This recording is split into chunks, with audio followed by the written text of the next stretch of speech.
કરોડો ભક્તોની અખંડ આસ્થાના કેન્દ્ર એવા પ્રથમ જ્યોતિર્લિંગ સોમનાથ મંદિર ખાતે પ્રતિવર્ષ કાર્તિકી પૂર્ણિમાની મધ્યરાત્રિના 12 કલાકે અદ્ભુત ખગોળીય સંયોગ રચાય છે, જેમાં વર્ષમાં માત્ર એક જ વખત ખાસ કાર્તિકી પૂર્ણિમાની રાત્રિએ ચંદ્રદેવ સોમનાથ મંદિરના શિખર પરનું ત્રિશૂલ ધ્વજદંડ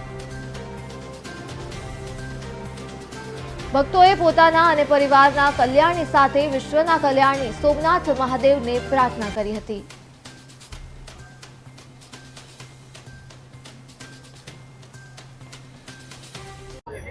કાર્તિક પૂર્ણિમાનો મેળો એટલે આખા સૌરાષ્ટ્ર પંથકમાં જેની લોકો આતુરતાથી રાહ જોતા હોય છે, એ મેળાને આજે 5મો દિવસ એટલે કે કાર્તિકી પૂનમ અને આજે એની પૂર્ણાહુતિ છે। ત્યારે ખાસ કરીને આજના દિવસે સોમનાથ મંદિર આમ તો 5 દિવસ રાત્રે 11 વાગ્યા સુધી દર્શનાર્થીઓ માટે ખુલ્લું રાખવામાં આવે છે।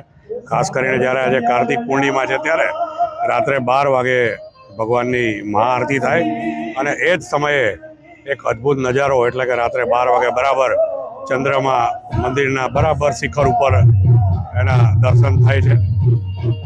આજના દિવસે લગભગ આ 5 દિવસમાં 11 લાખથી વધારે લોકોએ અંદાજિત આ મેળાની મુલાકાત લીધી છે। મેળામાં આ વખતે સોમનાથ ટ્રસ્ટ અને જિલ્લા વહીવટીતંત્ર દ્વારા સુંદર એક સાંસ્કૃતિક કાર્યક્રમોનું આયોજન કરવામાં આવ્યું હતું, જેનો પણ લોકોએ મોટી સંખ્યામાં લાભ લીધો છે। ત્યારે આ મેળાનું આકર્ષણ એટલે કે જેલના કેદીઓના ભજીયા, સરકારનું જે ઇન્ડેક્સ સી વિભાગ છે એના સ્ટોલ, તેમજ અનેક સેલ્ફી પોઈન્ટ અને મેળામાં અનેક અવનવી આઇટમો સ્ટોલ ખાણીપીણીના ની લોકોએ મોજ લીધી છે। આ મેળામાં વેપારીઓએ પણ એમ કીધું છે કે આ પહેલી વાર આ મેળામાં આટલી પબ્લિક એ લોકોએ જોઈ છે અને દરેકના વેપાર પણ સારો થયો છે।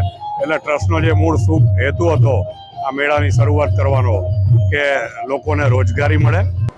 અહીંયા હર વર્ષે કાર્તિકી પૂર્ણિમાના દિવસે ભગવાન ભોળાનાથ દેવોના દેવ મહાદેવ, જેમણે ચંદ્ર ભગવાનને અહીંયા ધારણ કરેલા, જે ચંદ્રમૌલીશ્વર મહાદેવ કહેવાય, જે સોમનાથ મહાદેવના આ મંદિરની અંદર દર વર્ષે એક ખગોળી એવી ઘટના બને છે કે રાત્રિના 12 વાગે મહાઆરતી થાય છે। મહાઆરતી બાદ રાત્રિના 12 વાગ્યાના સમયે ચંદ્ર ભગવાન જે છે એ એકદમ તે મંદિરના શિખર ઉપર આવે છે અને જ્યાં આગળ ભગવાને ચંદ્ર ધારણ કર્યું હતું એ જગ્યા આ છે।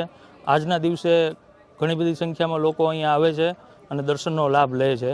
શાસ્ત્રની અંદર કહેવાય છે કે દક્ષ પ્રજાપતિએ જ્યારે ચંદ્ર ભગવાનને શ્રાપ આપેલો અને શ્રાપમાંથી ભગવાનને ભોળાનાથે જ્યારે ચંદ્ર ભગવાનને મુક્ત કર્યા હતા, એ પણ એક ઘટના સાથે જોડાયેલી છે। પણ આજની જો વૈજ્ઞાનિક દ્રષ્ટિએ, ખગોળીય દ્રષ્ટિએ જોઈએ તો જે આ ઘટના બને છે એ ઘટના ખૂબ જ અદ્ભુત અને જોવાલાયક હોય છે।